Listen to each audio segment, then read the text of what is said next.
Awesome. Okay, so today it is my absolute honor to introduce to you my friend, Jason Fulford. I had the privilege of working with Jason at Community Roots Charter School and was able to see firsthand the huge influence that he has as an educator.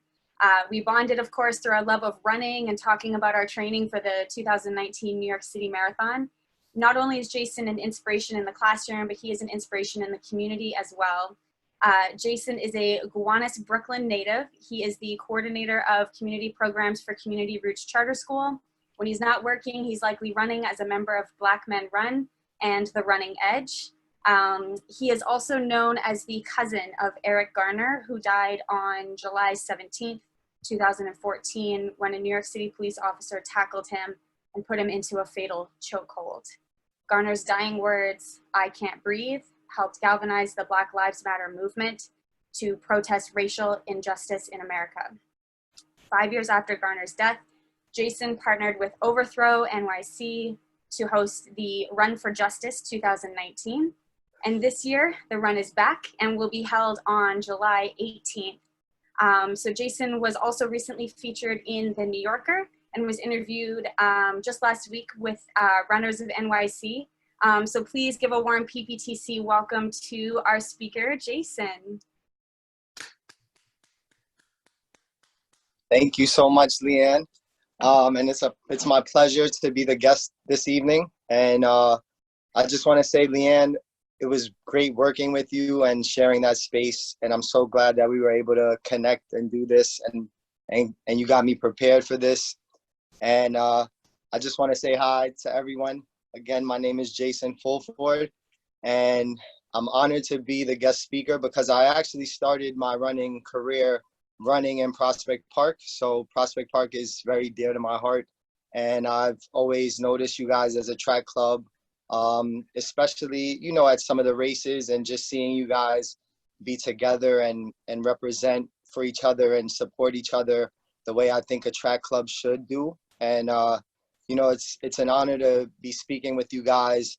And I feel like the reason that I'm feeling so good about this is because we get to open up some dialogue on how we could begin to work with each other, but also on ourselves, on things that we could change, and especially in the run community together. Because since I joined the run community, I've seen such a sense of togetherness. And, you know, we train really hard for marathons, 5Ks, 10Ks, and, you know, these things that are not easy, and we need each other to help train. Well, I think you guys all know that it's easier to train with a group. And I feel like as a collective, we can do so much more work together. And thank you for this opportunity to talk to you guys. Awesome. Thank you so much, Jason. So I'll start off by just asking a couple of questions, and then feel free to just go ahead and share with us whatever you're comfortable with. And then folks, if anyone has any questions that they would like to ask for Jason, just pop those into the chat, and we'll save about 10 minutes at the end for questions, and I can kind of help navigate those as well. So Jason, I guess what got you started with running? What inspired you? How has running helped your mission? Tell us more. Well, I started running officially in 2017. I actually decided to run a marathon for Community Roots Charter School, which that's where I've been working at for the past 8 years. And one of the things that got me motivated to do so was actually Flavia, who is another member of the Prospect Park Track Club. Just seeing how determined she was, and I saw what her training was doing for her as a runner, and seeing that and feeling that energy every day. And then I saw her run the year before for our school to raise some money. And I was like, you know what, I want to give it a shot. And she really encouraged me and said, Jason, I know you can do it. And that's how I got started running. It was one of the hardest things that I've ever done in my life. I trained from July until the marathon in 2017. And it was very humbling because I was a college athlete, and I felt like, you know, it was one of those things I could just do. And on marathon day, I learned what running really was about. I ran a 5:33, my first marathon. And I'm happy to say, though, with a lot of hard work and determination, I subbed 4 hours on Chicago and New York. last year, 2019. Um, so, you know, after running for the school and feeling that sense of community and pride, because one of my favorite moments in 2017 was running up Lafayette Avenue, and most of my students and staff were out there, and my family was out there, my daughter, and you know, it was just one of the most special moments of my life. And I just felt like, how could I stop running now? And then I joined Black Men Run, and I was just happy to represent as a Black man and show a different narrative that sometimes our media portrays. And it meant a lot to me, and that's why I'm continuing to run right now.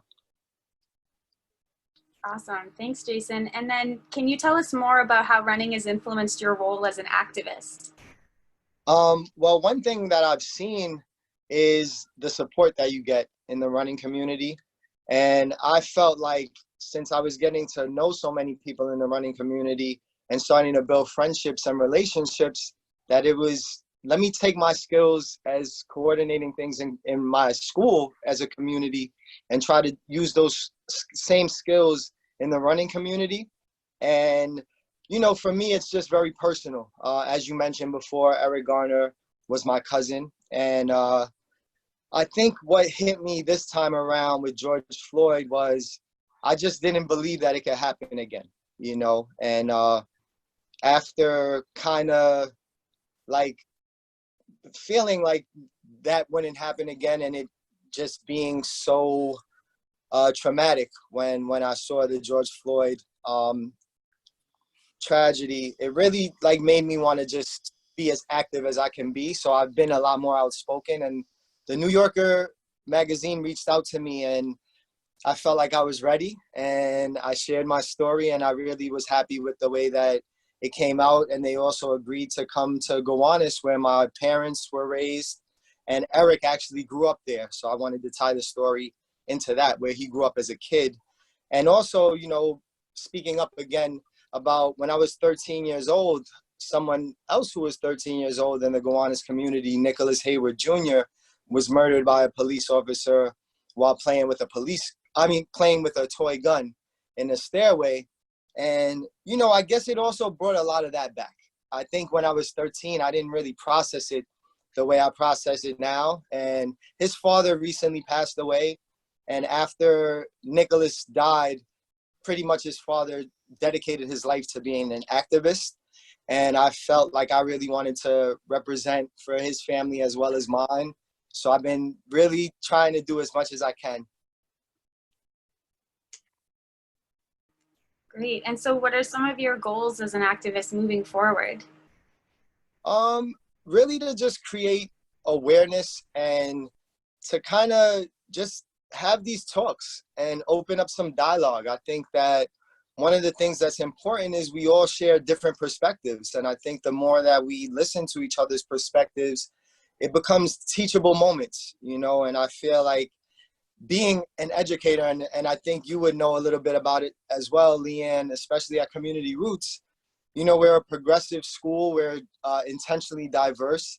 And I think with the work that we're doing with our students is the work that I want to kind of bring into the world and into spaces that I'm able to bring it into. So I've decided to kind of start with myself, being an example, and trying to lead that way, because I truly believe that leaders attract other leaders, and then, you know, that pattern continues, and then that's when change comes.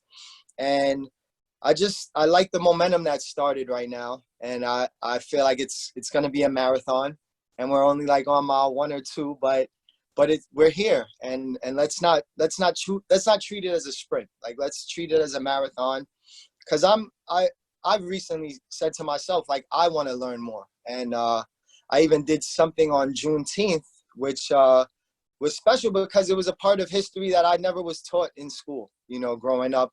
And it's like things like that. I just feel like I want to dig a little deeper, because there's also like stories that aren't filmed and that we don't know about. And I feel like that's the scarier part. And I want to make sure that we're addressing the things that we need to right now, because a lot of families are being affected by these acts.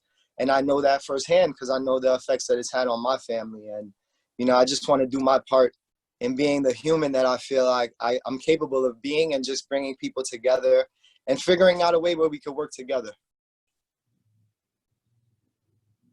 Absolutely. And so what are some of the things that you've been working on? I know that I mentioned the Run for Justice, but and I'd love for you to also share more about that, but also tell us about some of the other events that you've been involved in as well. Yeah, so the Run for Justice is like the big event, and just so people know, it's virtual, but we're also gonna do a meetup. But I totally understand if people aren't comfortable with that, so that's optional. And the thing is, on that day, we just want to really kind of show that all run crews, hopefully, because we've been getting some international people signing up as well. So hopefully all over the world, we're taking a stand for justice that day. And last year I started the run because, I saw that this guy, Power Malu, who's a big time activist and also is a runner, I asked him, I was like, it's going to be Eric's 5th year anniversary and of when he passed away, and I wanted to do something special for him. And he told me I could join him with the Run for Justice. So we started that. It was a very successful event. We had over 100 runners that met around Prospect Park, and we ran through the streets of Flatbush. And, it just was such a great feeling that day. And I feel like even now, with all that's going on, the fact that we can do this virtually and have people all over the world running on that day in honor and in memory of the people that's lives been taken, I think that it's going to be a powerful moment. Definitely, for sure. I'm just looking at the chat, and we do have one question that's come through. Okay. Actually, a couple of parts, so I'm going to read it out for you. So what do you think is the role the running community at large can play in lifting up these critical issues? Well, I feel like in the running community, we have a lot of resources. And I think that we need to come together and figure out how we can help certain communities in need. And also just how do we all work collectively? I know that we're part of different run groups and crews, but how do we come together on things that matter? And what are we doing for everyone? Because I think that we have enough resources, we have enough energy, because that proves it in our running, to create change. And I think that it's a critical time in history right now. And I think the more that we stand together and stand for something, the more we will continue to move in the right direction.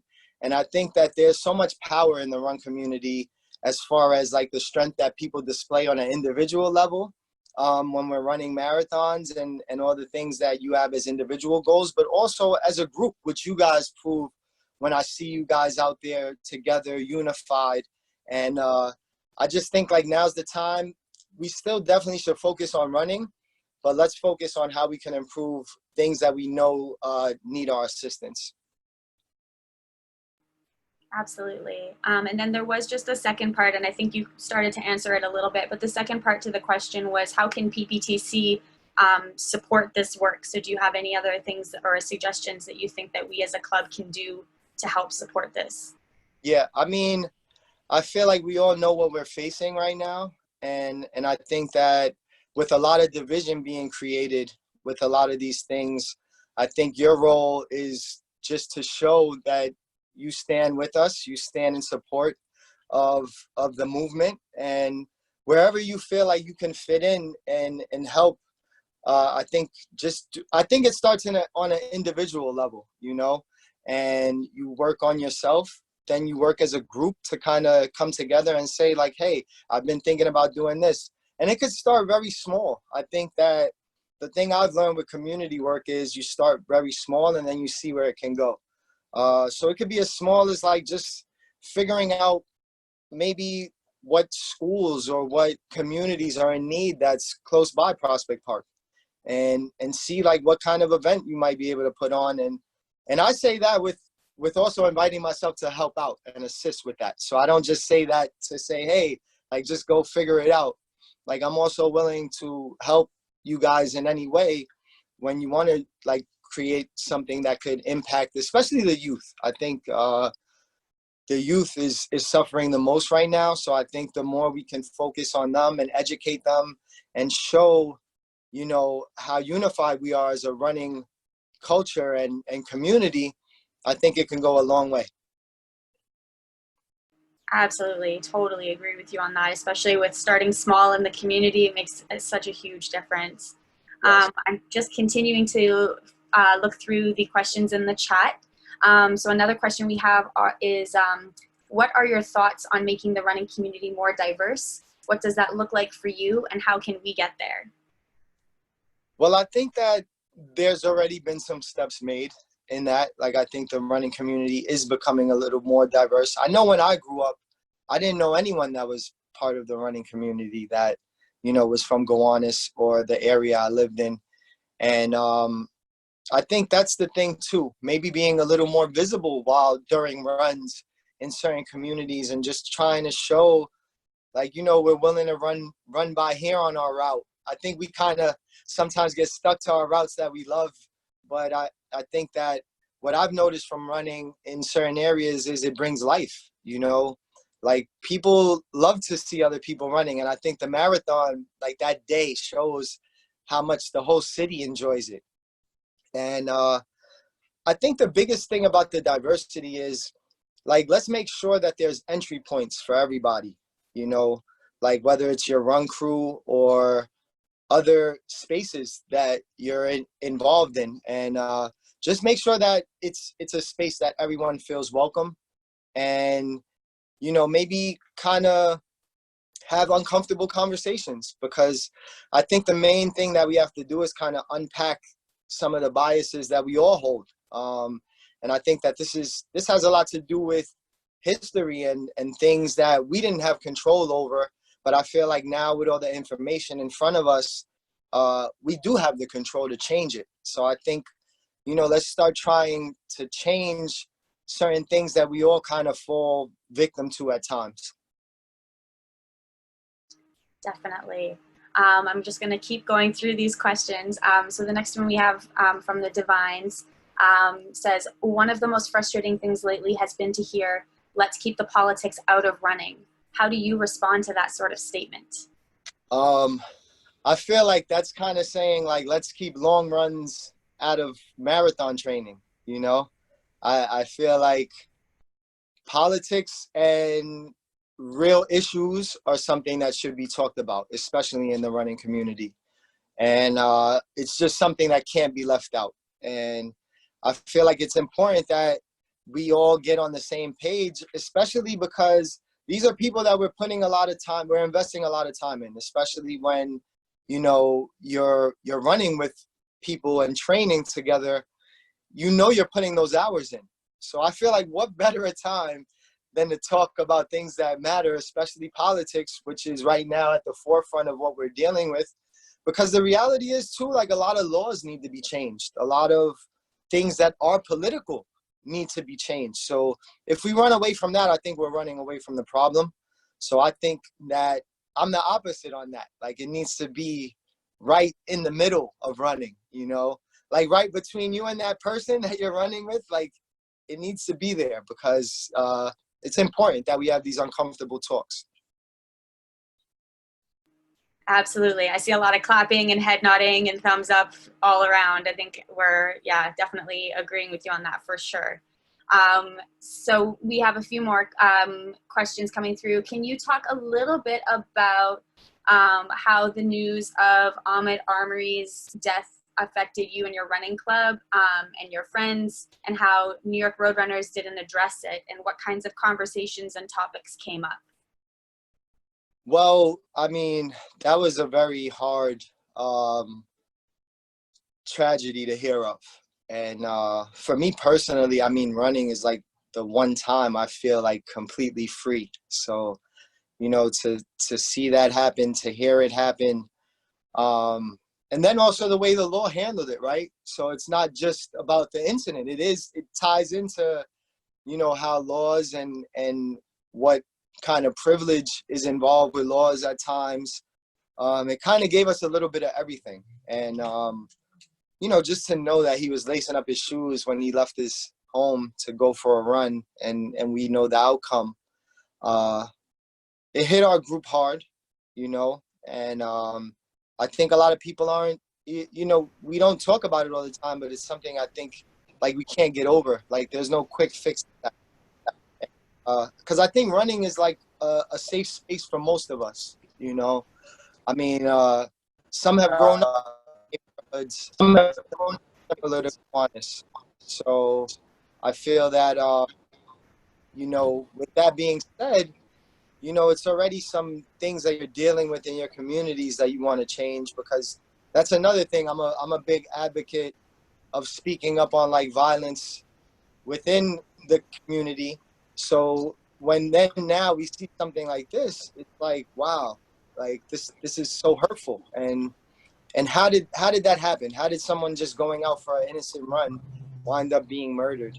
And I know for a few days it had a psychological impact on me, as far as like just not feeling as safe going out for a run. And I know all of us are runners. Like that's the one thing you want to have is a clear mind when you're running, and just for that to shift overnight was very difficult to deal with. Absolutely. In your podcast, you talk about how you held back from sharing your stories with your white friends. I imagine that has changed for you. Can you share what it was like being in those situations where you decided to hold back? And at what point did you make the decisions to start talking and sharing your story? I feel like I just got tired of pretending, and sometimes I think it's just part of my personality, to kind of, I want to please everybody. So I was running away from them uncomfortable conversations, and even just like as much as like just sharing my input, like kind of hiding what I really was feeling. And I think what happened with me is through this pandemic, I've had so much time to really think, and kind of gather my thoughts. And I'm used to working so much, and I think that sometimes it's like you don't get a moment to really reflect. And I got a chance to reflect, and I was like, you know what? I'm actually doing the worst thing I could be doing, because I could actually be helping, someone else by sharing my story and sharing my perspective. And that's actually why I'm working with one of the parents from Community Roots. We have a storytelling company that we just started. And it was the first time my dad has shared a story in front of people in a show we had in February, and he's 71. And the thing that happened after that was he was just like, like, Jay, I might write a book now. And it gave him this sense of pride, even though the story he shared was like really hard. I think he felt so good to let that story out. And it kind of motivated me to say, like, you know what, regardless of what other people are going to feel, I need to start speaking my truth. And, hopefully it reaches people. And I try to be as I try to be as careful as I can be, where I'm like getting my point across, but not seeming like too angry or bitter about situations, because like me personally, I'm all about spreading love. And I think that, I'm not going to go away from who I am. So I don't let my anger that I'm sometimes feeling with the things going on around me dictate the person that I am. And but I still am making sure that my voice is heard and that people know my truth. I don't want to hold back my truth. And I think we all should not hold back our truth, because sometimes I think that could really help someone else. Like, and even if at that moment it could be uncomfortable and you might feel like, oh, maybe I shouldn't have said that. But if you're thinking that, that's what someone should know, and that's how we learn. I think that's how we grow. And I think things have been uncomfortable, like in our minds, for too long now. And it's time to just be real with each other and try to do it as kind as we can do. I'm not telling anyone to be rude about it, but, like, let's not hold back the truth, because some of us have different experiences in life. And I don't think that you should be judged based on the experience you had. I think you should be willing to learn and also be heard. Absolutely. You're so wonderful, Jason. You're just Thank, so thank you. amazing to have you here.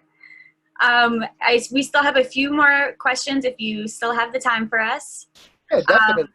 yeah, we just had a follow up to that question, actually, the previous one. And so you have mentioned not feeling safe to run when you thought that running was a safe space for you. And so the question is where are the parts in the city where you might have felt that way and felt unsafe?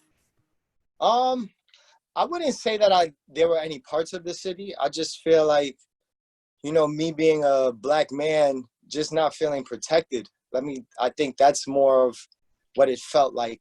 And I think New York City is a little different.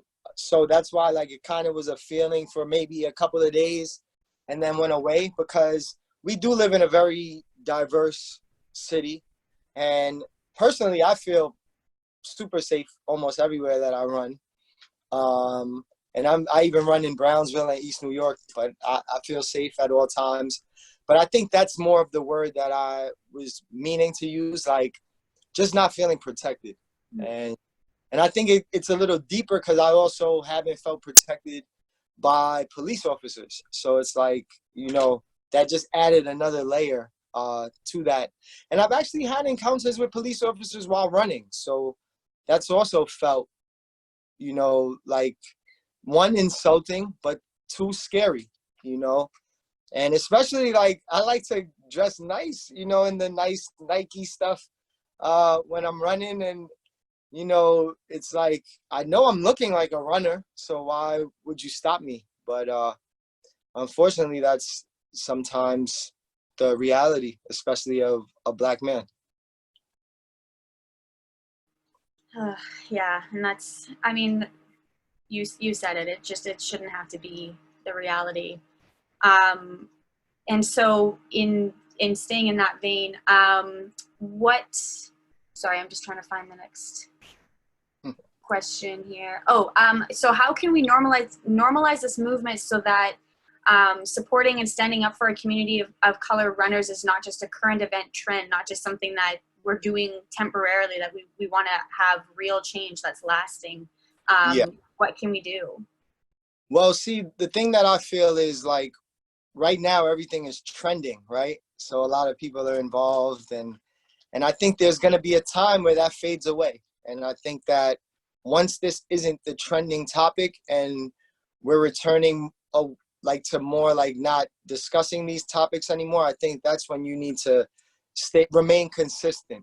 So I think that there should be short-term goals put in place, but there should also be long-term goals put in place that you guys will continue regardless of what climate our country is, our city is in. Like just that something that's going to be consistent, because I also feel that that's another thing. When people see that you're consistent and that you're going to be there for them, I think that that's when they know that you're standing with them. So I think it's important that you figure out like what communities you can support that might be in need, and figure out like what can we do right now, but also like what can we put in place that this can grow and we can be doing this years to come. Absolutely. Absolutely. And then we have another question on what would be your opinion about a Prospect Park Track Club shirt that supported Black Lives Matter. We have some folks that are interested in wearing something like that when they run and wanted to know what your thoughts were. I mean, I don't see anything wrong with it.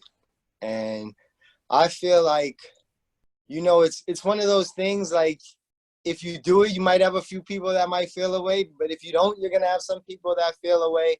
And I think that it's taking more of a stance saying that you're standing with the movement and you're comfortable with that.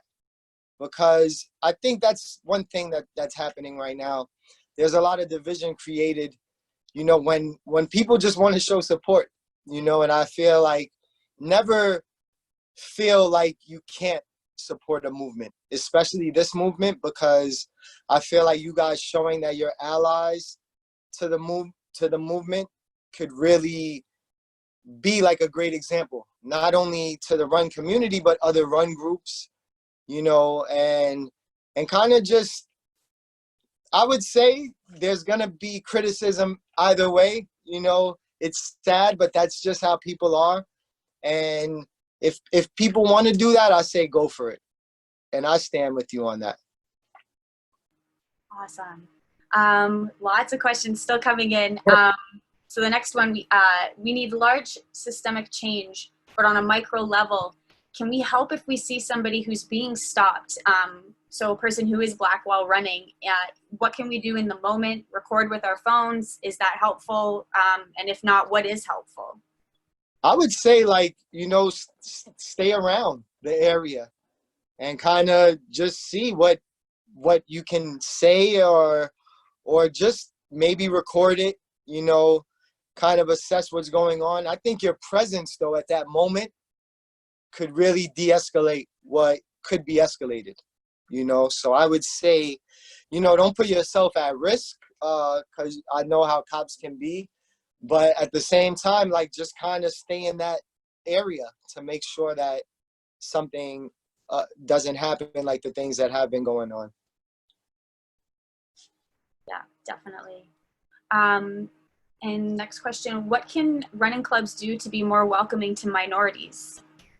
Yeah, that's a tough one, you know, because I feel like the hard thing is now, like even right now, we have Black Men Run, right? So that's like a group of Black men that would be candidates because we're runners, you know, to be a part of a group, but we're now in this group.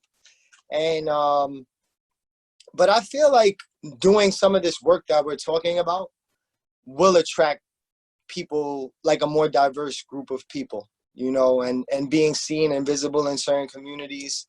And even with the shirts, I think just people knowing that you stand with them is going to be a big thing, you know, in a positive way. And I also feel like maybe you guys can have some talks about where you might feel like you're going wrong, you know, because I don't want to speak for anyone, but I feel like what maybe you guys could dissect what is keeping us seeming like we're not diverse enough, you know. Because I feel like even with like a group like Brooklyn Track Club, I feel like they try to throw a spin on things like they are diverse, but it's pretty, when I've gone to some of their events, or, you know, when they're hosting a run, it's just not, you know, as a person of color, I go there and it's not as welcoming as other spaces. So I think maybe like kind of talking about it and thinking about ways, because I think the biggest thing is entry points. Like, are you giving enough people entry points? And how are we doing that? Are we making everybody feel comfortable? You know, and again, might be an uncomfortable conversation to have, but I think it could be the best conversation that you can have. Definitely. I think getting comfortable being uncomfortable and having those uncomfortable conversations is just so, so important. I think we may have one more question. If anyone else has questions, feel free to throw those into the chat. I'm just going to read the next one here. You mentioned that you are largely focused on the youth, and it's there where we can be the most impactful. Can you talk a little bit about that? What are some of the reasons why you focus on the youth a bit more than adults? Well, one of the big reasons is I think that kids are more teachable. That's something that I've learned. And I think that we need to really make a commitment in teaching and raising our kids in a way where they can lose some of the stereotypes, some of the things that kind of exist that we don't really talk about as adults, I think, because it is super uncomfortable. And I think that with the youth, you can kind of dive into those uncomfortable conversations, and they're very honest. Like, that's one thing I've really gained from working with children.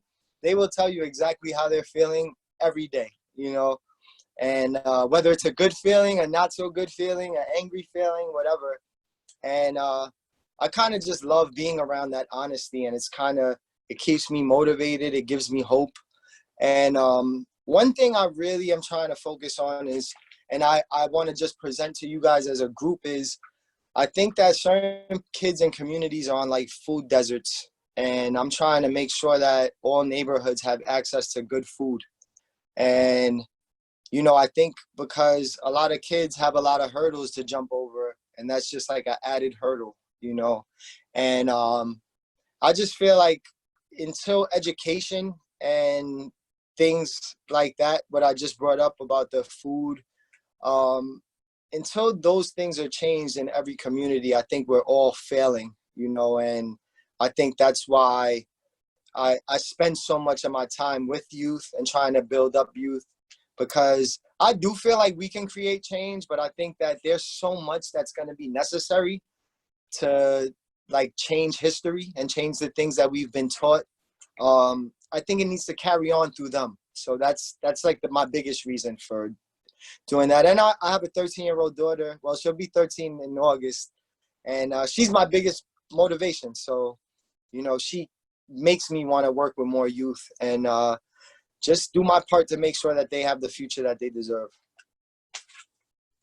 Absolutely. And I know that she prepared a really sweet PowerPoint for you. You mentioned on the Running with NYC that she was just so sweet. Did you want to share a little bit about that with us today? Yeah, you know, she kind of started with me is a PowerPoint where like it starts with me becoming a dad. Then I became a runner. Then I became someone who inspired other people. And then she wrote at the end, like in between all of that, I became a hero. And, you know, just that's all I really want to do is, you know, be that example to my daughter and other kids. And Leanne, I know you mentioned like you see me in action and you see the pride that I take in working with kids on a day-to-day basis. And that's why this pandemic has been so hard. I miss all of that interaction I have with the youth, you know? Absolutely. I know exactly what you mean. And everyone, I can just say that Jason is amazing working with the youth, working with those kids. They just love him and he's just fantastic. Just so inspiring. I'm gonna, I think we have a few final questions I'm gonna get through. Tom, do we have enough time for a few more questions? A couple more, sure. Okay. So how can we strike a balance between promoting and celebrating our club's diversity and tokenism? We are in the stages of trying to address our representation issues and be more welcoming, but also don't want to come across as being disingenuous. Yeah, and again, I really feel like you guys need to really have a sit down and talk about all of these things, because I feel like some things can come out that maybe you guys are subconsciously doing, you know, like you're not like doing it on purpose. It's not a conscious effort, but maybe it's just gotten to a point where a lot of these things are done subconsciously. And I think that, you know, really kind of trying to unpack that and think about how you can move forward. Because I really feel like it's about the now, you know, forget about some of the things that might have been done in the past. Like, let's move forward and talk about what you can do now to be more inclusive. And you know, like, don't worry about some of the things that could come out of that, like the tokenism and all of that. Like, I know it's a thing, but I would say, like, try to think outside of the box of that and just see, like, how can we just be more welcoming for everyone and not focus on one group of people, just focus on everyone. And I think that maybe opening up that dialogue will strike some ideas and some things that you could do moving forward. And I also feel like it would be such a long conversation right now with me personally about it. So I am willing if any of like a group of people want to have a conversation about that. But I feel like that's like an hour-long combo though, at least. For sure, for sure. We really appreciate you taking the time today. We do have just one last question before we let you go. And that is, what organizations are you a part of that you would want us to support as well? Well, this shirt that I have, The Running Edge, we have programs for the youth. Of course, now with the pandemic, things have slowed down because we were servicing about 10 children and taking them to different track events. And I would love for you guys to do some research on The Running Edge. My partner is based in Miami, and he's doing amazing work out there as well. But we pretty much and he Ashley Tucson is his name, and he's someone else who's involved with the Run for Justice with me. So you know, just look out for us and what we're doing. I'm actually working on an organization that I'll share with Leanne in the near future that I'm doing under my parents' organization's umbrella. So I definitely would love to work with you guys because it'll be a youth program, and I definitely have some ideas of how we could work together with that. That sounds amazing, Jason. Super inspiring. And you and I definitely, we will connect. And for the rest of the folks that are here, I'll get that information and make sure that it's sent out in the recap of the meeting. So I'll make sure that all of those organizations and people are listed out for you. And then I can get you in contact as well with Jason for some of the things that he's getting started with. I'm going to one more time plug for the Run for Justice virtual run that's coming up on July 18th. Sign up for it. I know the link was posted in the chat. I'll post it again and we'll get it up on social media as well. So just make sure you're getting signed up for that. You get a great shirt if you sign up for it, which I'm super excited for. So yeah, before we close things out, I just wanted to once again say a truly, truly heartfelt thank you to Jason for coming and speaking with us tonight. So inspiring, so motivating, and just thank you so much, Jason. This was truly amazing to have you here with us. Thank you. Thank you so much for the opportunity, Leanne, and all of you guys, and have a blessed night, and talk to you soon. Bye. Jason, thank you for coming and sharing with us, and Leanne for leading the discussion. I think that it certainly is an affirmation for our what our diversity committee has been working on, and I'm very proud of you know, the spearheading that's doing, and I think it's an affirmation that we're moving in the right direction, which I think is terrific. Janet, did I leave any loose ends out in terms of questions that came up? No, I don't see any more questions. So I think everything that people asked was asked so far. Okay, has been directed. Terrific. I want to thank you all for coming and being here. I would love to say that next month we'll have a real meeting, and hopefully in the near future I can say we're going to have a real meeting where we're going to be together and face to face, where it's safe and we can even touch each other. That would be beautiful. But our next August general membership meeting is on Monday, August 3rd, and whether it's, I'm pretty sure it'll be virtual, but it's always nice to be hopeful. I look forward to seeing you all there, and certainly those of you that I see out on the road. Peace, God bless, get home safely. Thank you for coming and sharing. Good night, everyone. It's fine. It's Good fine. night. I'll say it next time.